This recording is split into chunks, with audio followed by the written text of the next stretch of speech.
Welcome to ABC campus. आज हम I-16 property plant and equipment में रियलाइजेशन ऑफ रिवैल्यूएशन सरप्लस को discuss करेंगे। तो सरप्लस की रियलाइजेशन जो है वो दो तरीके से होती है, एक डी रिकग्निशन पर और दूसरा यूजेज के साथ। तो पहले हम डी रिकग्निशन को डिस्कस कर लेते हैं। जितने भी एसेट हैं वो ultimately statement of financial position से डिसअपेयर हो जाते हैं, यानी ख़त्म हो जाते हैं। कब ख़त्म हो जाते हैं? जब हम उनको या तो डिस्पोज कर देते हैं तब वो ज़ीरो हो जाएंगे, या जब वो फुली डेप्रिशिएटेड हो जाते हैं तब भी वो ज़ीरो पे शो होते हैं। अब ऑन डिस्पोजल जो एसेट के दो अकाउंट हमारे पास होते हैं, कॉस्ट अकाउंट और एक्यूमुलेटेड डेप्रिसिएशन अकाउंट, और वो हम ज़ीरो कर देते हैं। अब इस टाइम पर यह भी एक अप्रोप्रिएट बात है कि फिर रिवैल्यूएशन सरप्लस का जो अकाउंट है उसको भी ज़ीरो कर देना चाहिए, क्योंकि ये लॉजिकल नहीं होगा कि एक ऐसे एसेट से रिलेटेड रिवैल्यूएशन सरप्लस शो हो रही हो जो अब मज़ीद हमारे पास है ही नहीं, जो ना अब हमारी ओनरशिप और कंट्रोल में वो एसेट है ही नहीं, और वो स्टिल हम उस एसेट का रिवैल्यूएशन सरप्लस शो कर रहे होंगे। तो ये एक इनअप्रोप्रिएट बात होगी। तो ये एक अप्रोप्रिएट वे है कि रिवैल्यूएशन सरप्लस को भी ज़ीरो कर देना चाहिए।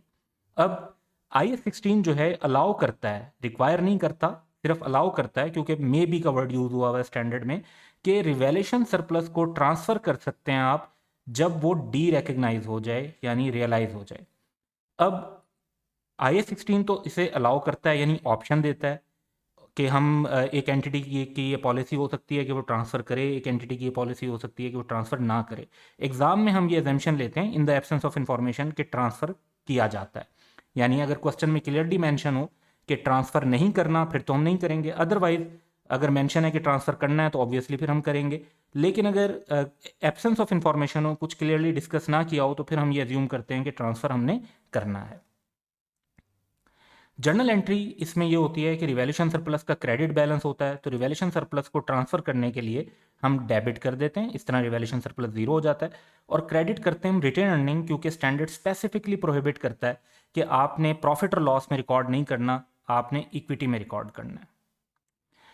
तो जो ये ट्रांसफ़र है ये इस वजह से रिटेन अर्निंग के अंदर किया जाता है, और इसे statement of changes in equity के अंदर हम शो करते हैं, और प्रॉफिट और लॉस में इसको रिकॉर्ड नहीं किया जाता। डी रिकग्निशन पर पूरी की पूरी अमाउंट ट्रांसफर की जाती है, क्योंकि जितना भी रिवैल्यूएशन सरप्लस का इस वक्त बैलेंस है वो अब खत्म हो जाना चाहिए, उसे जीरो हो जाना चाहिए, तो फुल अमाउंट से ये एंट्री पास की जाती है। अब हम इसी मामले पर एक एग्जांपल देख लेते हैं। A revalued asset with a cost of ₹100,000 and accumulated depreciation of ₹30,000 was sold for ₹95,000. There is a ₹40,000 revaluation surplus relating to this asset. Requirement क्या है? Pass the journal entries on disposal. तो ये जो disposal हुआ है asset का, इसकी journal entries हम पास करेंगे। अब जाहिर बात है, सबसे पहले अगर हम देखते हैं तो हमें पैसे मिले हैं 95,000, तो वो हमने रिकॉर्ड कर लिए कि बैंक डेबिट हो गया, पैसे रिसीव हो गए। नेक्स्ट हम एक्यूमुलेटेड डेप्रिसिएशन को एलिमिनेट कर देते हैं कि जब एसेट नहीं रहा तो उसकी एक्यूमुलेटेड डेप्रिसिएशन भी अब शो नहीं होनी चाहिए, तो वो क्रेडिट बैलेंस होता है, उसे जीरो करने के लिए डेबिट कर देते हैं। थर्ड, हम एसेट अकाउंट को भी ख़त्म कर देते हैं। अब एसेट का नॉर्मल बैलेंस जो है वो डेबिट है, तो उसे ज़ीरो करने के लिए क्रेडिट कर देंगे, और जो डिफरेंस है हमारे पास वो गेन के तौर पर रिकॉर्ड हो जाता है, तो गेन ऑन डिस्पोजल आ जाएगा, रिमेनिंग अमाउंट दैट इज़ 5,000। तो ये हमने डिस्पोजल की वो एंट्री रिकॉर्ड की जो टिपिकली हम किसी भी सिचुएशन में रिकॉर्ड करते हैं। लेकिन अब क्योंकि इस एसेट से रिलेटेड रिवैल्यूएशन सरप्लस भी है, तो इसको भी ट्रांसफ़र करना है, तो इसका जो ट्रांसफ़र रिकॉर्ड होगा उसमें डेबिट हम करेंगे रिवैल्यूएशन सरप्लस अकाउंट और क्रेडिट करेंगे रिटेन अर्निंग अकाउंट। तो ये एक एडिशनल एंट्री पास होगी realisation of surplus on derecognition के ट्रांसफर को रिकग्नाइज करने के लिए। अब हम देखते हैं कि रियलाइजेशन ऑफ सरप्लस यूजेज के साथ कैसे कैसे होती है। तो इस कॉन्सेप्ट को पहले डिस्कस करते हैं। अब जैसे जैसे एसेट यूज होता है वैसे वैसे भी एसेट रियलाइज हो रहा होता है। I-16 वंस अगेन अलाउ करता है, लेकिन रिक्वायर नहीं करता कि आप ये ट्रांसफर कर सकते हैं रिवैल्यूएशन सरप्लस को as the asset is used by the entity. और सेम एग्जाम एजम्पशन है कि अगर इंफॉर्मेशन मौजूद हो तो उसके मुताबिक हम फॉलो करेंगे, लेकिन अगर इंफॉर्मेशन ना हो तो फिर हम ये एजम्पशन लेते हैं कि हमने ट्रांसफर करना है रिवैल्यूएशन सरप्लस को। जर्नल एंट्री भी सेम है कि debit revaluation surplus and credit retain earnings. ये transfer once again statement of changes in equity में ही रिकॉर्ड किया जाता है, प्रॉफिट और लॉस में हम इसको रिकॉर्ड नहीं करते। अमाउंट ऑफ ट्रांसफ़र जो है वो मुख्तलिफ तरीके से कैलकुलेट हो सकती है। अगर हम स्टैंडर्ड की वर्डिंग को फोकस करें तो दैट इज़ डेप्रिसिएशन और revalued amount minus depreciation based on original cost. यानी अगर रिवैल्यूएशन ना होती तो जो डेप्रिसिएशन होती उसे हम कहते हैं depreciation based on original cost, और रिवैल्यूएशन होने के बाद जो हम डेप्रिसिएशन चार्ज करें that is called depreciation on revalued amount. तो इन दोनों डेप्रिसिएशन का जो डिफरेंस है उस अमाउंट से ही एंट्री पास होती है, फुल अमाउंट से नहीं, सिर्फ उस अमाउंट से। ये इसके लिए कुछ शॉर्टकट भी हम यूज़ कर सकते हैं जो एग्जाम क्वेश्चन सॉल्व करते हुए हमारे काम आएंगे कि हमें क्विक कैलकुलेशन हम कर सकेंगे। तो वो शॉर्टकट्स क्या हैं? एक तो तरीकेकार ये है कि हम रिमेनिंग रिवैल्यूएशन सरप्लस को डिवाइड कर दें रिमेनिंग यूजफुल लाइफ से, लेकिन ये सिर्फ स्ट्रेट लाइन मेथड के लिए एप्लीकेबल होगा। उसके बाद रिवैल्यूएशन सरप्लस को अगर डेप्रिसिएशन रेट से मल्टीप्लाई कर दें, यानी जिस तरह से डेप्रिसिएशन चार्ज हो रही है वैसे रिवैल्यूएशन सरप्लस की रियलाइजेशन भी हो रही होती है, क्योंकि डेप्रिसिएशन जो है वो एसेट के यूजेज को रिफ्लेक्ट कर रही होती है, तो रिवैल्यूएशन सरप्लस भी उसकी यूजेज के साथ साथ रियलाइज हो रहा होता है। अब ये जो अमाउंट ऑफ ट्रांसफ़र हम रिकॉर्ड करते हैं इसको मुख्तलिफ नाम इसके यूज़ होते हैं। इंक्रीमेंटल डेप्रिसिएशन भी कहा जाता है, एक्सेस डेप्रिसिएशन भी कहा जाता है, और एडिशनल डेप्रिसिएशन भी इसको कहा जाता है। तो ये टर्मिनोलॉजी समटाइम्स क्वेश्चंस के अंदर यूज़ हो रही होंगी, तो हमें इनके बारे में पता होना चाहिए। अब ये जो हमने पॉइंट देखा कि एसेट जो है वो ओवर द टाइम यूजेज के साथ साथ रियलाइज होता है, इसको एक एग्जाम्पल के साथ हम अंडरस्टैंड करते हैं। An entity revalued its assets to 135,000 from the carrying amount based on cost model of rupees 120,000 on 1st January 2021। तो रिवैल्यूएशन होकर वैल्यू 135,000 हो गई और उससे पहले जो उसकी नेट वैल्यू थी वो 120,000 थी। The asset has remaining useful life of 3 years and nil residual value at this date. Requirement क्या है कि calculate the amount of incremental depreciation using various methods. तो हम डिफरेंट मेथड्स अप्लाई करेंगे यहाँ पर इस क्वेश्चन में। बाद में हम जो है वही मेथड अप्लाई कर रहे होंगे जो उस सिचुएशन में हमारे लिए क्विक पॉसिबल होगा अकॉर्डिंग टू डाटा, लेकिन यहाँ पर हम तीनों मेथड अप्लाई करके देखेंगे कि तीनों तरीके से कैसे कैलकुलेशन होगी। सो एक हम पहले टेबल बना लेते हैं जिसमें कॉस्ट, रिवैल्यूएशन और अमाउंट ऑफ ट्रांसफ़र कैलकुलेट करने के लिए तीन डिफरेंट मेथड से हम कैलकुलेट करके देखेंगे। ऑन 1st जनवरी 21 एसेट की कॉस्ट 120,000 है और रिवैल्यूएशन जो है वो 135,000 है, एंड इट मीन्स कि 15,000 का अनरियलाइज्ड गेन है।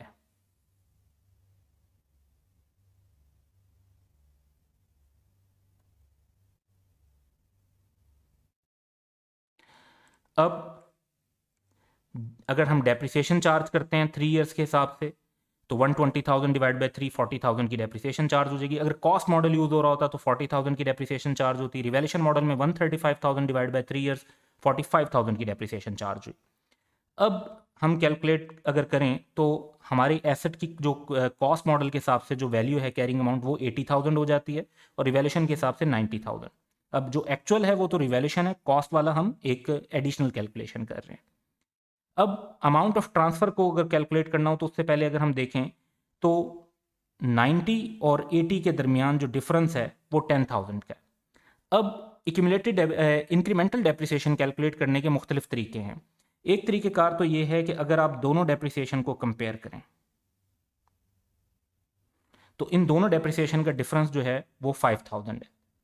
दूसरा ये है कि अगर आप ये कंपैरिजन करें कि 15,000 का था पहले अनरियलाइज्ड गेन और वो अनरियलाइज्ड गेन अब चेंज होकर 10,000 हो गया है, तो 5,000 का ही डिफरेंस है। इसी तरीके से अगर हम ये देखें कि जो हमारा रिवैल्यूएशन सरप्लस था दैट वाज 15,000 और डिवाइड बाय 3 years के हिसाब से निकालें तो वो हमारे पास 5,000 आ जाता है। तो किसी भी मेथड से हमने कैलकुलेशन की तो हमारे पास इंक्रीमेंटल डेप्रिसिएशन 5,000 की आ गई। अब हम आगे चलते हैं। नेक्स्ट ईयर में हमने फिर डेप्रिसिएशन कैलकुलेट की। वंस अगेन हमारे पास जो डेप्रिसिएशन के बाद वैल्यूज़ हैं वो हमने कैलकुलेट कर ली। अगर हम डेप्रिसिएशंस का डिफरेंस देखें तो दैट इज़ 5,000, 40,000 और 45,000 का डिफरेंस। और इसी तरीके से अगर हम देखें कि अनरियलाइज्ड गेन के अंदर कितना कमी आ गई है तो वो भी 5,000 से आई है। और इसी तरह रिमेनिंग 10,000 को 2 years से अगर डिवाइड करते हैं क्योंकि रिमेनिंग टाइम भी 2 years है तो वो भी 5,000 आता है। तो तीनों मेथड से स्टिल हमारे पास स्ट्रेट लाइन मेथड है तो डेप्रिसिएशन भी हर साल इक्वल चार्ज हो रही है और जो अमाउंट ऑफ ट्रांसफ़र है वो भी इक्वल है।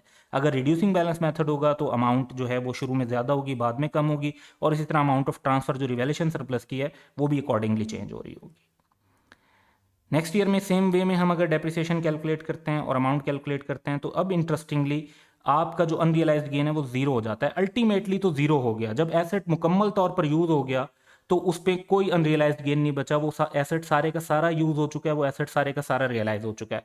Once again based on the depreciation amount हम कैलकुलेट कर सकते हैं कि 5000 का ट्रांसफर होना चाहिए। इसी तरह हम ये भी देख सकते हैं कि पहले 5000 का गेन अनरियलाइज था और अब वो जीरो हो गया है क्योंकि एसेट मुकम्मल यूज हो चुका है, तो इस बेस पर भी 5000 की ही अमाउंट आती है। और अगर हम रिमेनिंग 5000 को जो लास्ट 1 ईयर है उस पर डिस्ट्रीब्यूट करते हैं तो स्टिल वी गेट 5000। सो यहां से हमने देखा कि realisation of surplus with usage कैसे होती है। ये एग्जाम्पल जस्ट कॉन्सेप्ट को समझने के लिए थी, एग्जाम स्टाइल क्वेश्चन नहीं है ये। अब हमने अपनी लास्ट वीडियो के अंदर रिवैल्यूएशन अकाउंटिंग को कवर किया था और अब हमें देखना है कि इंक्रीमेंटल डेप्रिसिएशन का इम्पैक्ट क्या है रिवैल्यूएशन अकाउंटिंग के ऊपर। सो बेसिकली जब भी एक एसेट रिवैल्यूएशन सरप्लस पे कैरी हो रहा होता है और वो बाद में रिवैल्यू हो जाता है डाउनवर्ड, तो बैलेंस इन रिवैल्यूएशन सरप्लस जो है वो रिड्यूस और एलिमिनेट हमने करना होता है, क्योंकि जब रिवैल्यूएशन सरप्लस है वो कम होगा या बिल्कुल खत्म भी हो जाएगा समटाइम्स। अब कितना उसका बैलेंस होगा रिवैल्यूएशन सरप्लस का, ये चीज अफेक्ट होती है इंक्रीमेंटल डेप्रिसिएशन की वजह से। कैसे अफेक्ट होती है, हम एक एग्जांपल यहां पर डिस्कस करेंगे और ये एग्जांपल सेम एग्जांपल 3 है जो हमारी लास्ट वीडियो में थी। सिर्फ इसके अंदर हम जो लास्ट वीडियो के अंदर ये पॉलिसी थी कि इंक्रीमेंटल डेप्रिसिएशन को ट्रांसफर नहीं करेंगे, वो हम यहां पर कट कर रहे हैं और अब यहां पर हम कह रहे हैं कि हम ट्रांसफर करेंगे। तो जब हम ट्रांसफर करेंगे तो तमाम एंट्रीज पर क्या फर्क पड़ेगा, तो जब अगर आप इसे कंपैरिजन में अंडरस्टैंड करना चाहते हो तो जो प्रीवियस वीडियो में एग्जांपल 3 हमने की थी उसको इधर एग्जांपल 3 के साथ कंपेयर करें। सेम डाटा है, the only difference is that कि वहां पर हम इंक्रीमेंटल डेप्रिसिएशन को ट्रांसफर नहीं कर रहे थे और यहां पर हम इंक्रीमेंटल डेप्रिसिएशन को ट्रांसफर कर रहे हैं। तो इस पर जो है हमारे पास जो बेसिक इंफॉर्मेशन है वो डिस्कस कर लेते हैं और फिर एंट्रीज की तरफ चलते हैं। 100,000 का एसेट लिया था, 10 ईयर्स की यूजफुल लाइफ थी। फर्स्ट ईयर के एंड पर उसे रिवैल्यू किया तो 108,000 का, नेक्स्ट ईयर पर उसे रिवैल्यू किया तो 55,000 का, और हमें 2 ईयर्स के लिए जर्नल एंट्रीज पास करनी है।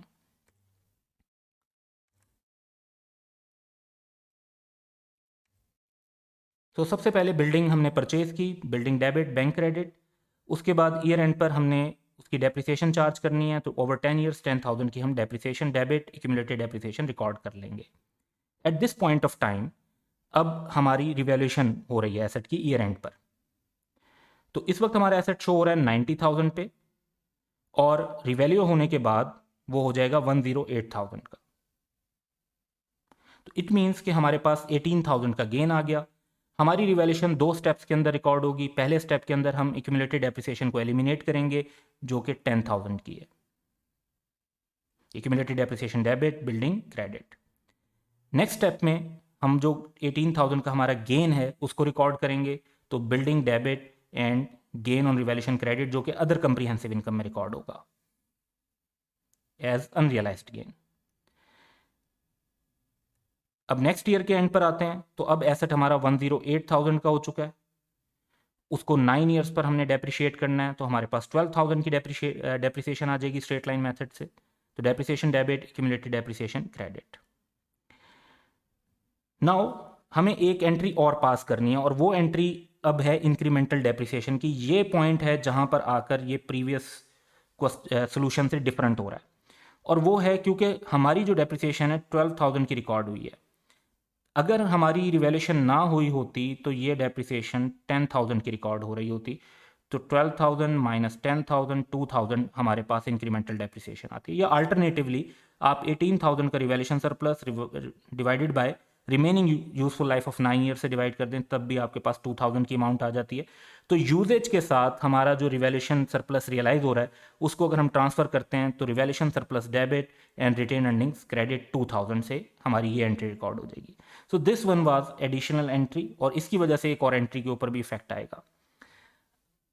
अब अगर हम देखते हैं तो हमारा जो एसेट है वो इस 12,000 की डेप्रिसिएशन के बाद 96,000 का शो हो रहा है और रिवैल्यू होकर उसने 55,000 पे जाना है। तो यहाँ पे हमें ये नज़र आ रहा है कि हमारे एसेट की वैल्यू में कमी हो गई है। कितनी अमाउंट से हो गई है? 41,000 से कमी हो गई है। अब इसको अगर हम रिकॉर्ड करते हैं तो एक्यूमुलेटेड डेप्रिसिएशन को एलिमिनेट करेंगे 12,000 की, और accumulated depreciation debit building credit करने से ये एलिमिनेट हो जाएगी। उसके बाद हमने ये लॉस रिकॉर्ड करना है 41,000 का। तो सवाल ये पैदा होता है कि हम ये 41,000 का लॉस कितना ओसीआई में रिकॉर्ड करें और कितना प्रॉफिट और लॉस में रिकॉर्ड करें। तो हमारे पास ऑलरेडी जो गेन ऑन रिवैल्यूएशन क्रिएट हुआ था वो 18,000 हुआ था, लेकिन उस 18,000 में से 2,000 ट्रांसफर हो चुका है, तो रिमेनिंग बैलेंस रिवैल्यूएशन सरप्लस का बच गया 16,000। तो ओसीआई में जो वैल्यू जाएगी दैट वुड बी 16,000 और बाकी जो है वो प्रॉफिट और लॉस में जाएगी। तो लॉस डेबिट होता है, 18,000 माइनस 2,000 ये 16,000 आ गया जी हमारे पास। लॉस ऑन रिवैल्यूएशन 16,000, जो अदर कंप्रिहेंसिव इनकम में जाएगा वो मैक्सिमम 16,000 जाएगा, क्योंकि रिवैल्यूएशन सरप्लस का बैलेंस 18,000 में से 2,000 इंक्रीमेंटल डेप्रिसिएशन के माइनस होने के बाद 16,000 हो चुका है। 41 में से जो रिमेनिंग अमाउंट है वो प्रॉफिट और लॉस में चार्ज होगी, दैट इज 25,000, और एसेट पूरे 41,000 से क्रेडिट हो जाएगा। सेम कॉन्सेप्ट एक और वे में भी हम समझ सकते हैं, और वो ये वे है कि अगर हम देखते हैं कि एसेट अगर कभी रिवैल्यू ना होता तो वो इस टाइम पर कितने का शो हो रहा होता। तो एसेट अगर कभी रिवैल्यू ना हुआ होता तो उसकी 2 ईयर्स पे 10,000 के हिसाब से डेप्रिसिएशन चार्ज होती और वो 80,000 का शो हो रहा होता।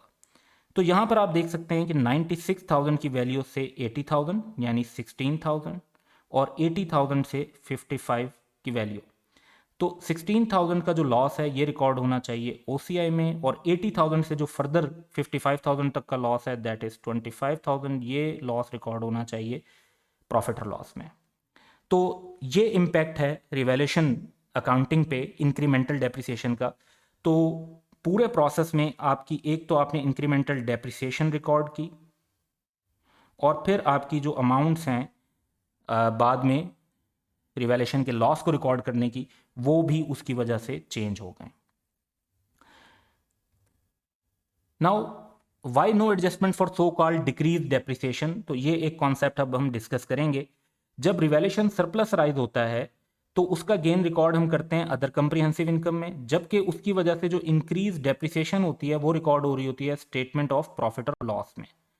अब गेन रिकॉर्ड हो रहा है अदर कंप्रिहेंसिव इनकम में, जो उसकी वजह से एक्सपेंस रिकॉर्ड हो रहा है डेप्रिसिएशन का ज़्यादा, वो रिकॉर्ड हो रहा है स्टेटमेंट ऑफ प्रॉफिट और लॉस में।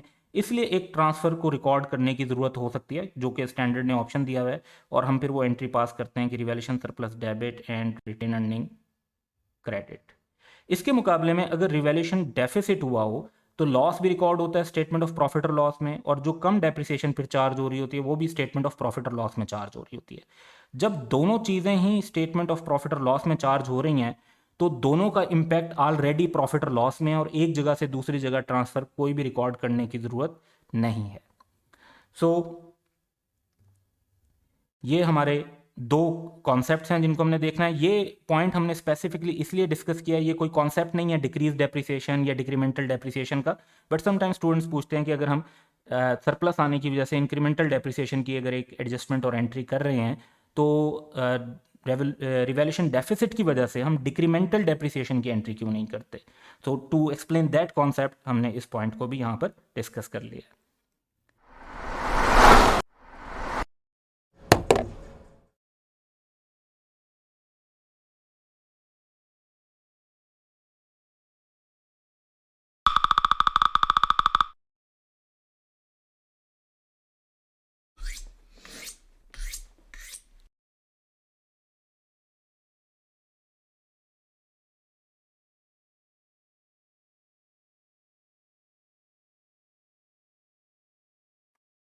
Welcome to ABC campus. आज हम I-16 property plant and equipment के लिए एक स्प्रिंग 2018 का पास्ट एग्जाम कर रहे हैं। इसका टाइटल है जी एसके लिमिटेड और 11 मार्क्स का क्वेश्चन है। Following information pertains to a building acquired by SK limited on 1 July 2012 for ₹360 million. The building is being depreciated on straight line basis over 10 years. SKL uses revaluation model for subsequent measurement of building. It accounts for revaluation on net replacement value method, यानी हमने eliminate करना है cumulative depreciation को. The details of revaluation as carried out by independent valuers are as follows. तो 2013 के दिसंबर में जो कि अगर इस टाइम से देखें तो 1.5 ईयर्स का टाइम हुआ है, और उसके बाद हर 2 साल बाद रिवैल्यूएशन हो रही है, 13 के बाद 15 में और 15 के बाद 17 में। There is no change in useful life of the building, इसका मतलब है कि हमारे लिए इंक्रीमेंटल डेप्रिसिएशन की कैलकुलेशन स्ट्रेट फॉरवर्ड रहेगी। SKL transfer the maximum possible amount from revaluation surplus to retained earnings on an annual basis. It means कि incremental depreciation हमने ट्रांसफ़र करनी है, और नॉर्मली भी हमारी एजम्पशन होती है कि हम करते हैं। और फाइनेंशियल ईयर एंड जो है वो 31 दिसंबर को होता है। इसका मतलब है कि जो रिवैल्यूएशंस हैं वो ईयर एंड पर हुई हैं, तो हम पहले हर सिचुएशन के अंदर कंसीडर करेंगे कि डेप्रिसिएशन चार्ज हुई है, और उसके बाद हम कंसीडर करेंगे कि हमने रिवैल्यूएशन की एंट्री करनी है। रिक्वायरमेंट क्या है कि prepare entries to record revaluation, surplus और loss on each of the above revaluation date. Entries to record depreciation expense, incremental depreciation and elimination of accumulated depreciation are not required. अब typically तो ये सारी entries होती हैं, फिर question ज़्यादा बड़ा बन जाता है और मार्क्स जो भी ज़्यादा उसके होते हैं, इसके मार्क्स कम हैं, लेकिन इसका मतलब है कि क्वेश्चन टेक्निकल है और हमें कैलकुलेशंस तो सारी करनी होंगी, एंट्री सिर्फ हमें रिवैल्यूएशन की देनी है।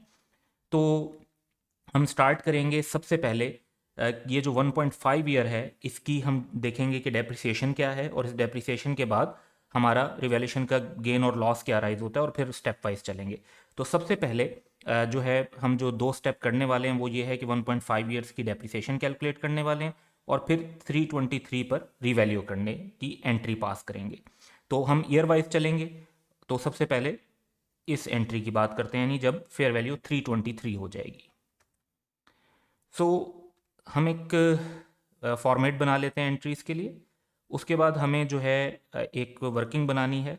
तो कॉस्ट जो है हमारे पास 1 जुलाई 2012 को 360 है, और 2012 की डेप्रिसिएशन अगर हम 10 ईयर्स के हिसाब से 6 मंथ की चार्ज करेंगे, क्योंकि जुलाई से दिसंबर तक 6 मंथ बनते हैं, तो 18 की हमारे पास डेप्रिसिएशन चार्ज हो जाएगी। उसके बाद 2013 की भी डेप्रिसिएशन हम चार्ज करेंगे, क्योंकि रिवैल्यूएशन 2013 के एंड पर हुई है। इस साल में पूरे 1 साल की डेप्रिसिएशन चार्ज होगी, यानी पूरी 36। तो हमारे पास जो नेट कैरिंग अमाउंट बन जाती है दैट इज 306, और जो रिवैल्यू हमने किया है वो किया है 323 पर। तो 306 से 323 तक हमारे पास गेन आ जाता है 17 का। अब हमारे 2 स्टेप्स होंगे। पहला स्टेप तो क्योंकि सिर्फ रिवैल्यूएशन की एंट्री करनी है, तो पहला स्टेप तो ये है कि ये जो 18 और 36 टोटल मिला के 54 बनता है, इस एक्यूमुलेटेड डेप्रिसिएशन को एलिमिनेट कर दें, और फिर ये जो 17 है इसका गेन रिकॉर्ड कर दें अदर कम्प्रीहेंसिव इनकम में, क्योंकि फर्स्ट टाइम रिवैल्यूएशन हुई है और हमारे पास गेन आया, तो ये अदर कम्प्रीहेंसिव इनकम में रिकॉर्ड होगा। तो स्ट्रेट फॉरवर्ड एंट्रीज रिकॉर्ड करते हैं। पहले हम डेप्रिसिएशन एक्यूमुलेटेड डेप्रिसिएशन एलिमिनेट करेंगे, तो accumulated depreciation debit and building credit. दूसरा स्टेप होगा जिसमें बिल्डिंग रिवैल्यू हुई है, तो बिल्डिंग की वैल्यू बढ़ गई है, इसलिए building debit and other comprehensive income revaluation surplus credit. तो ये दोनों एंट्रीज हमारी पास हो गई 54 से एंड 17 से। तो पहला स्टेप हो गया। नेक्स्ट चलते हैं। अब क्वेश्चन में 323 पर हमारा एसेट शो हो रहा है, और आफ्टर 2 ईयर्स रिवैल्यूएशन हुई तो वो एसेट 208 का हो गया, जो उसकी नेक्स्ट फेयर वैल्यू है। अब हमारे पास जो स्टेप होगा वो ये होगा कि हमें ये देखना है कि हमने जो ऑलरेडी एक तो गेन रिकॉर्ड किया हुआ है उसमें से इंक्रीमेंटल डेप्रिसिएशन ट्रांसफ़र करके गेन कितना बचेगा, और दूसरी बात हम ये देखेंगे कि डेप्रिसिएशन चार्ज करने के बाद अब वैल्यू क्या होगी एसेट की। तो इस स्टेप पर चलते हैं। 323 की वैल्यू और 208 की वैल्यू को फोकस करेंगे। तो वंस अगेन हमारे पास एंट्रीज का फॉर्मेट हमें बना लेना चाहिए, और अब 1 जनवरी 2014 को हमारा एसेट 323 का था जब हमने लास्ट टाइम इसकी रिवैल्यूएशन की थी। अब यूजफुल लाइफ में तो कोई चेंज नहीं आया, तो 1.5 ईयर्स पहले गुजर चुके हैं, तो रिमेनिंग लाइफ जो है वो 8.5 ईयर्स है। तो 2014 की अगर हम डेप्रिसिएशन चार्ज करते हैं तो 8.5 ईयर्स के हिसाब से करेंगे अब, तो दैट इज 38, और फिर नेक्स्ट ईयर में भी सेम डेप्रिसिएशन चार्ज होगी 38 की, which would give us the net carrying amount of 247, और इससे रिवैल्यू होकर एसेट हो गया 208 का। तो ये अब शो कर रहा है कि एसेट की वैल्यू में डिक्लाइन आया है। कितने का आया है जी? 39 का आया है। तो 39 का आया है, और हमारे पास जो रिवैल्यूएशन सरप्लस राइज हुआ था पिछली रिवैल्यूएशन पर दैट वाज 17, लेकिन अब रिवैल्यूएशन सरप्लस का बैलेंस 17 नहीं होगा, क्योंकि उसमें से इन 2 सालों में हमारी इंक्रीमेंटल डेप्रिसिएशन भी ट्रांसफर हुई होगी। अब इंक्रीमेंटल डेप्रिसिएशन कितनी ट्रांसफर हुई होगी वो भी हम देख लेते हैं। सो 17 को अगर 8.5 ईयर से डिवाइड करें तो 2 पर ईयर बनती है। तो जो हमने ये 38 की डेप्रिसिएशन चार्ज किया है, इनफैक्ट अगर हम कॉस्ट पर रिकॉर्ड कर रहे होते तो ये 36 बनती, और इस वजह से एक साल की जो इंक्रीमेंटल डेप्रिसिएशन है वो 2 है। और दूसरे साल की भी लेंगे क्योंकि 2 साल गुजर चुके हैं, तो सेम हमने नेक्स्ट ईयर की भी ले ली। तो रिवैल्यूएशन सरप्लस में इस वक्त जो बैलेंस है हमारे पास, दैट इज 13। तो इस 39 में से 13 जो है वो तो अब अदर कंप्रीहेंसिव इनकम के अंदर चार्ज होगा, और हमारे पास जो बाकी 26 है वो फिर हमें प्रॉफिट और लॉस में लॉस रिकॉर्ड करना होगा। तो एज अ फर्स्ट स्टेप हम अपनी एक्यूमुलेटेड डेप्रिसिएशन को एलिमिनेट करेंगे, दैट इज 76, ये हमारा पहला स्टेप होगा। और दूसरे स्टेप में हम इस 39 के लॉस को रिकॉर्ड करेंगे, लेकिन उसमें से 13 ओसीआई में जाएगा और 26 प्रॉफिट और लॉस में। So let's record it. Accumulated depreciation debit and building credit, इससे हमने एक्यूमुलेटेड डेप्रिसिएशन को एलिमिनेट कर दिया, और अब हमने लॉस रिकॉर्ड करना है जिसमें से अदर कंप्रीहेंसिव इनकम में रिकॉर्ड होगा 13, और प्रॉफिट और लॉस में रिकॉर्ड होगा 26, और बिल्डिंग पूरे 39 से कम हो जाएगी ड्यू टू दिस लॉस।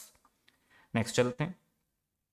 अब हमारी बिल्डिंग 208 पर शो हो रही है ऑन 31 दिसंबर 2015, और उसके बाद जो नेक्स्ट हमारे पास रिवैल्यूएशन हुई उसमें आफ्टर 2 इयर्स हुई, और उसमें हमारा एसेट 167 का हो गया। तो ये हमारी लास्ट रिवैल्यूएशन है और इसको अब रिकॉर्ड करना है। तो 208 से हम 167 की वैल्यू पर आएंगे, लेकिन 208 में से हमें वंस अगेन 2 इयर्स की डेप्रिसिएशन को कंसीडर करना होगा। तो let's start from 208। So entries हमारा आंसर है, लेकिन वर्किंग के अंदर हम स्टार्ट करेंगे तो 1 जनवरी 2016 को हमारा एसेट 208 का है, और रिमेनिंग लाइफ जो है वो 6.5 ईयर्स है। मजीद 2 इयर्स गुजरने के बाद, पहले 10 इयर्स, फिर 1.5 ईयर गुजरा तो 8.5, और फिर 2 इयर्स गुजरे तो 6.5 ईयर्स। तो इस हिसाब से हमने जो डेप्रिसिएशन चार्ज की वो 32 की। नेक्स्ट ईयर में सेम डेप्रिसिएशन चार्ज होगी क्योंकि कोई यूजफुल लाइफ वगैरह कुछ भी चेंज नहीं हुआ, और ये 2 साल की डेप्रिसिएशन चार्ज करके हमारे पास जो एसेट है वो शो होगा अब 144 का। और एसेट की वैल्यू जो अब 2017 के एंड पर हमारा रिवैल्यूएशन हुई है उसमें हो गई है 167। तो ये शो करता है कि हमारे पास गेन आ गया है, और गेन कितने का आया है, 23 का। अब वंस अगेन ये सिचुएशन हमारे लिए है कि हमें गेन कितने का रिकॉर्ड करना चाहिए। तो पॉइंट ये है कि हम प्रॉफिट और लॉस में कितना लॉस रिकॉर्ड कर चुके हैं ऑलरेडी। तो हम प्रॉफिट और लॉस में जो लॉस रिकॉर्ड कर चुके हैं वो हमने किया था 26 का लास्ट टाइम, लेकिन डेप्रिसिएशन डिक्रीज कितना है। अब क्योंकि हमारी नॉर्मल डेप्रिसिएशन 36 थी, तो 4 से हमारा डेप्रिसिएशन का डिक्रीज है दोनों सालों में। तो 2016 में 4 से कम डेप्रिसिएशन चार्ज हुई, और 2017 में भी 4 से कम चार्ज हुई। तो अगर हम इसको नेट करते हैं तो प्रॉफिट और लॉस में जो इंपैक्ट मैक्सिमम जा सकता है वो है 18। इट मीन्स कि जो बाकी 5 का इफेक्ट है वो गेन रिकॉर्ड होना चाहिए अदर कंप्रिहेंसिव इनकम में। तो अब हमारे 2 स्टेप हैं रिवैल्यूएशन को रिकॉर्ड करने के। पहले स्टेप में हम जो ये 64 की एक्यूमुलेटेड डेप्रिसिएशन है इसको एलिमिनेट करेंगे, और दूसरे स्टेप में हम इस 23 के गेन को रिकॉर्ड करेंगे, जिसमें से 18 प्रॉफिट और लॉस के अंदर एक्सपेंस को रिवर्स करेंगे, और 5 से अदर कंप्रिहेंसिव इनकम के अंदर गेन रिकॉर्ड कर रहे होंगे। सो सबसे पहले एक्यूमुलेटेड डेप्रिसिएशन को एलिमिनेट करने के लिए डेबिट करेंगे और बिल्डिंग को क्रेडिट कर देंगे। दूसरे नंबर पर हम बिल्डिंग को पूरे 23 से बढ़ाएंगे, और अदर कंप्रिहेंसिव इनकम में 5 का इफेक्ट, और प्रॉफिट और लॉस में 18 का इफेक्ट जाएगा, which is basically reversal of previous loss. So ये इस क्वेश्चन के टोटल पॉइंट्स थे कि हमें 3 डिफरेंट जो रिवैल्यूएशन हुई थी उनकी एंट्रीज बतानी थी, दरमियान में डेप्रिसिएशन वगैरह की एंट्री नहीं देनी थी, तो उसको हमने अपनी वर्किंग्स के थ्रू कवर किया।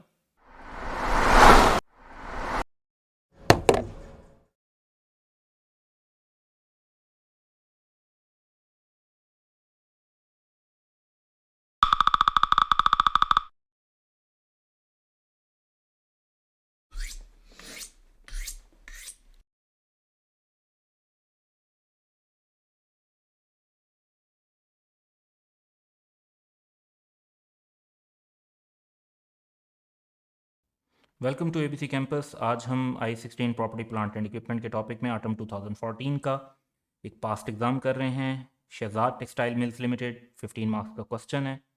Shahzad textile mills limited purchase the plant for ₹500 million ऑन 1 July 2010। The plant has an estimated useful life of 10 years and no residual value. STML uses revaluation model for subsequent measurement of its property, plant and equipment and accounts for revaluation on net replacement value method. यानी हमें cumulative depreciation की elimination का method use करना है. The details of revaluation performed by an independent firm of valuers are as follows. और यहाँ पर जो revaluation है वो year के start में हो रही है, यानी 2010 1 जुलाई के बाद एक साल जब कंप्लीट हुआ तो उसके बाद नेक्स्ट ईयर के स्टार्ट में 2011 के स्टार्ट में, फिर 2012 के स्टार्ट में, फिर 2013 के स्टार्ट में. तो जो चीज़ इंपॉर्टेंट है वो ये है कि आफ्टर फर्स्ट ईयर जो नेक्स्ट ईयर से हम काम शुरू करेंगे वो होगा कि हमने पहले रिवैल्यूएशन को रिकॉर्ड करना होगा और रिवैल्यूएशन को रिकॉर्ड करने के बाद हम डेप्रिसिएशन को रिकॉर्ड कर रहे होंगे. तो हर ईयर में जो हमारी फर्स्ट ईयर के अंदर तो हमारी सिंपली डेप्रिसिएशन ही रिकॉर्ड होगी, लेकिन उसके बाद हर ईयर में पहले हम रिवैल्यूएशन को रिकॉर्ड कर रहे होंगे और फिर ईयर एंड पर डेप्रिसिएशन को रिकॉर्ड कर रहे होंगे. और जब डेप्रिसिएशन को रिकॉर्ड करेंगे तो हमें देखना होगा कि क्या इंक्रीमेंटल डेप्रिसिएशन की एंट्री की ज़रूरत भी है या नहीं है. जहाँ ज़रूरत होगी तो फिर उसको भी जहन में रखते हुए करेंगे. क्वेश्चन की रिक्वायरमेंट ये है कि prepare journal entries to record the above transaction from the date of acquisition of the plant to year ended 30 June 2014. So basically अगर हम जुलाई 2010 से शुरू करते हैं तो 30 जून 2011, 2012, 2013 एंड 2014, तो हमें 4 ईयर्स की एंट्रीज पास करनी है. अब जो फर्स्ट ईयर हमारा है उसमें तो रिवैल्यूएशन नहीं हुई क्योंकि नेक्स्ट ईयर के स्टार्ट में होगी. तो फर्स्ट ईयर में हम ये 500 मिलियन की अमाउंट लेंगे, 10 ईयर्स की लाइफ लेंगे, सिंपली एसेट की एक्विजिशन और उसकी डेप्रिसिएशन रिकॉर्ड कर लेंगे. तो पहले स्टेप पे चलते हैं और ईयर 2011 जो 30 जून 2011 तक का पॉइंट है इसको कवर करते हैं.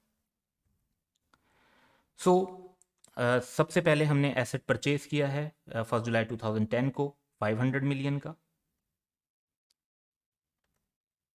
Plant debit, bank credit 500 million से. दूसरे नंबर पे 500 मिलियन और 10 ईयर्स की लाइफ बताई हुई है जीरो रेजिडुअल वैल्यू के साथ, तो हमारी डेप्रिसिएशन बन जाती है 50 मिलियन. तो depreciation debit and accumulated depreciation credit year and पर ये हमारी दूसरी एंट्री रिकॉर्ड हो जाएगी. तो फर्स्ट ईयर की तो ये 2 सिंपल एंट्रीज हैं. अब नेक्स्ट ईयर में जाते हैं तो रिवैल्यूएशन हो रही है 1 जुलाई 2011 को और अब हमें एंट्री पास करनी है 30 जून 2012 तक. तो एक तो हम रिवैल्यूएशन की एंट्रीज पास करेंगे और उसके बाद ईयर एंड पर डेप्रिसिएशन और इस ज़रूरत पड़ी तो इंक्रीमेंटल डेप्रिसिएशन की एंट्रीज भी पास करेंगे. तो स्टेप वाइज चलते हैं. अब सबसे पहले हम देखेंगे कि हमारे एसेट पर क्या गेन और लॉस अराइज हुआ है ताकि रिवैल्यूएशन को अंडरस्टैंड कर सकें. तो 500 का एसेट था, 50 की डेप्रिसिएशन चार्ज हुई है और एसेट 450 पे इस वक्त प्रेजेंट हो रहा है और इसकी फेयर वैल्यू हो गई है 575. तो इट शोज कि हमारे पास जो एसेट है उस पर हमें जो गेन राइज होगा वो 125 का होगा. अब हमें 2 एंट्रीज करनी है. पहले स्टेप में तो हमें एक्यूमुलेटेड डेप्रिसिएशन को एलिमिनेट करना है, तो accumulated depreciation debit and plant credit. दूसरा स्टेप ये है कि हमारे 125 का जो गेन आया है इसको हम रिकॉर्ड करेंगे और गेन आए तो वो अदर कंप्रीहेंसिव इनकम में रिकॉर्ड होता है, तो plant debit and other comprehensive income credit. अब इशू आता है कि जब ईयर एंड आएगा 30 जून 2012 पे तो हमें डेप्रिसिएशन चार्ज करनी होगी. अब हमारा एसेट 575 का शो हो रहा है, तो 575 और रिमेनिंग लाइफ 9 ईयर्स रहेगी, तो इस हिसाब से हमारी डेप्रिसिएशन बनती है 63.89. तो हम इसको रिकॉर्ड कर लेते हैं, depreciation debit, accumulated depreciation credit. अब नेक्स्ट इशू है कि हमें इंक्रीमेंटल डेप्रिसिएशन कैलकुलेट करनी है, जिसका एक तरीकेकार तो ये है कि पहले हम देख रहे हैं कि जो डेप्रिसिएशन थी वो पर ईयर 50 की थी और अब डेप्रिसिएशन 63.89 की है और कोई यूजफुल लाइफ चेंज नहीं हुई, तो इन दोनों का डिफरेंस जो बनता है दैट इज़ 13.89 और ये इंक्रीमेंटल डेप्रिसिएशन है. दूसरा जो ज़्यादा बेहतर तरीका है, जो जब यूजफुल लाइफ चेंज भी हो रही हो तो तब भी वो ठीक रहता है और वो हम इसलिए बार बार यूज़ करते हैं, वो है कि आप ये जो रिवैल्यूएशन सरप्लस है 125 का, इसको रिमेनिंग लाइफ से डिवाइड कर दें. तो 125 डिवाइड बाई 9 ईयर्स, इससे भी हमारे पास वैल्यू आ जाती है 13.89 मिलियन. तो इंक्रीमेंटल डेप्रिसिएशन की एंट्री होगी revaluation surplus debit and retained earning credit 13.89 से. तो ये हमारी 2012 का जो ईयर एंड है उसकी भी एंट्रीज हो गई. अब नेक्स्ट चलते हैं. अब हमें 1 जुलाई 2012 को रिवैल्यूएशन रिकॉर्ड करनी है 390 मिलियन पर और फिर ईयर एंड पर जाएंगे हम 30 जून 2013 पर और डेप्रिसिएशन की एंट्री भी पास करेंगे. और अगर इंक्रीमेंटल डेप्रिसिएशन की ज़रूरत महसूस हुई तो उस एंट्री को भी हमने कंसीडर करना होगा। सो एंट्री के फॉर्मेट के बाद हम एसेट देखते हैं 575, 63.89 की हमने डेप्रिसिएशन लास्ट ईयर चार्ज की, तो इस वक्त हमारा एसेट 511.11 पर शो हो रहा है और रिवैल्यू होकर 390 का हुआ है, विच मीन्स कि हमें लॉस हुआ है। तो रिवैल्यूएशन का कितना लॉस हुआ है? हमें लॉस हुआ है 121.11। अब पॉइंट ये है कि हम इसमें जो इम्पोर्टेंट पॉइंट है कि रिवैल्यूएशन सरप्लस का बैलेंस कितना है। तो रिवैल्यूएशन सरप्लस का बैलेंस 125 की रिवैल्यूएशन हुई थी, 13.89 की इंक्रीमेंटल डेप्रिसिएशन ट्रांसफर होके 111.11 है। अब इट मीन्स के 111.11 ये वैल्यू तो जाएगी अदर कंप्रीहेंसिव इनकम में, और बाकी वैल्यू जो बचती है 10 की वो जाएगी फिर प्रॉफिट और लॉस में। तो सबसे पहले हमें एक्यूमुलेटेड डेप्रिसिएशन 63.89 की एलिमिनेट करनी है, तो accumulated depreciation debit, plant, credit.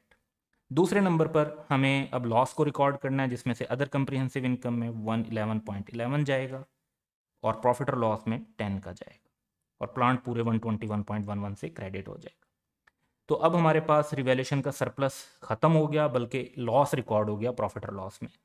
तो उसके बाद अब हमारा एसेट 390 का है और रिमेनिंग लाइफ 8 ईयर्स है, तो इस हिसाब से हमारी डेप्रिसिएशन 48.75 बनती है। Depreciation debit, accumulated depreciation credit. यहाँ पर इंक्रीमेंटल डेप्रिसिएशन की एंट्री पास नहीं होगी, क्योंकि अब हमारे पास रिवैल्यूएशन का सरप्लस नहीं पड़ा हुआ, बल्कि हमने लॉस रिकॉर्ड किया हुआ है। सो नेक्स्ट चलते हैं। तो नेक्स्ट जो हमारे पास पॉइंट है, इसमें हमने 1 जुलाई 2013 को अपने एसेट को 380 मिलियन पर जो रिवैल्यू करना है, तो उसकी क्यूमुलेटेड डेप्रिसिएशन की एलिमिनेशन और गेन और लॉस की एंट्री पास करेंगे हम, और उसके बाद हम ईयर एंड जो आएगा हमारा दैट वुड बी 30 जून 2014, जो लास्ट पॉइंट है। तो इस पर हमने डेप्रिसिएशन की एंट्री पास करनी है। वंस अगेन हम देखेंगे कि क्या इंक्रीमेंटल डेप्रिसिएशन की ज़रूरत होगी या नहीं होगी। अगर रिवैल्यूएशन सरप्लस अराइज हो गया तो फिर इंक्रीमेंटल डेप्रिसिएशन को भी देखना पड़ेगा। तो जर्नल एंट्री बनाएंगे और उससे पहले हम रिवैल्यूएशन का इफेक्ट देखेंगे। तो 390 का एसेट 48.75 से हमारी डेप्रिसिएशन लास्ट ईयर चार्ज हुई थी, तो वो 341.25 पर शो हो रहा है, और अब ये रिवैल्यू होकर 380 का हो गया। इट मीन्स के हमारे पास इस पीरियड के अंदर गेन आ गया 38.75 का। अब ये 38.75 का गेन कैसे रिकॉर्ड होना चाहिए, इसके लिए हम देखेंगे कि हमने पहले लॉस कितना रिकॉर्ड किया था इन प्रॉफिट और लॉस। तो हमने रिकॉर्ड किया था 10 का लॉस लास्ट ईयर। दूसरा हमने ये देखना है कि डेप्रिसिएशन का डिक्रीज कितना है।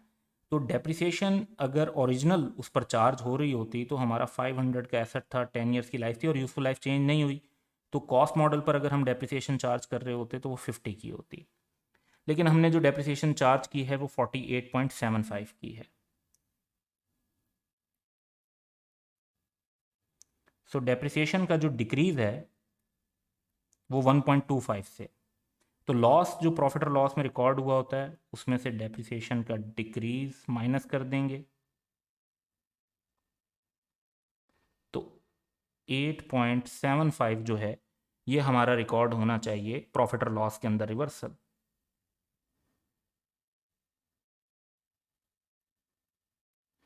तो बाकी 30 कहाँ जाना चाहिए? बाकी 30 जाना चाहिए अदर कंप्रीहेंसिव इनकम में। तो अब हम रिवैल्यूएशन की अगर एंट्रीज करते हैं तो पहला स्टेप है एक्यूमुलेटेड डेप्रिसिएशन को एलिमिनेट करना। Accumulated depreciation debit, plant credit 48.75 से। अब हमें गेन रिकॉर्ड करना है जिसमें एसेट डेबिट हो जाएगा, प्रॉफिट और लॉस में लॉस रिवर्स करेंगे क्रेडिट करके 8.75 से, और बाकी अमाउंट अदर कंप्रीहेंसिव इनकम में 30 की रिकॉर्ड होगी। नेक्स्ट स्टेप ये है कि जब ईयर एंड आएगा तो डेप्रिसिएशन रिकॉर्ड करनी है। अब हमारा एसेट 380 का है, 7 ईयर्स रिमेनिंग लाइफ है, तो 54.29 मिलियन की डेप्रिसिएशन रिकॉर्ड कर देंगे। Depreciation debit, accumulated depreciation credit.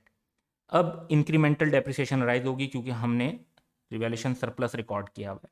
तो एक तरीक़ेकार तो इसका ये है कि हम ये 54.29 मिलियन लें और इसको इस डेप्रिसिएशन से कैलकुलेट कर लें, तो डिफरेंस हमें नज़र आ रहा है कि 4.29 का है। दूसरा तरीक़ेकार जो ज़्यादा बेहतर रहता है, जहाँ पे यूज़फुल लाइफ भी चेंज हुई है वहाँ पे, वो ये है कि ये 38.75 की फिगर लें और इसको रिमेनिंग लाइफ से डिवाइड कर लें, तो तब भी आपके पास जवाब जो है 4.29 मिलियन आ रहा है। तो इंक्रीमेंटल डेप्रिसिएशन 4.29 मिलियन है, तो revaluation surplus debit, retained earning credit और इस तरह से हमारी जो सारी एंट्रीज़ हैं वो कंप्लीट हो जाती हैं। So that's all for today. Have a good day.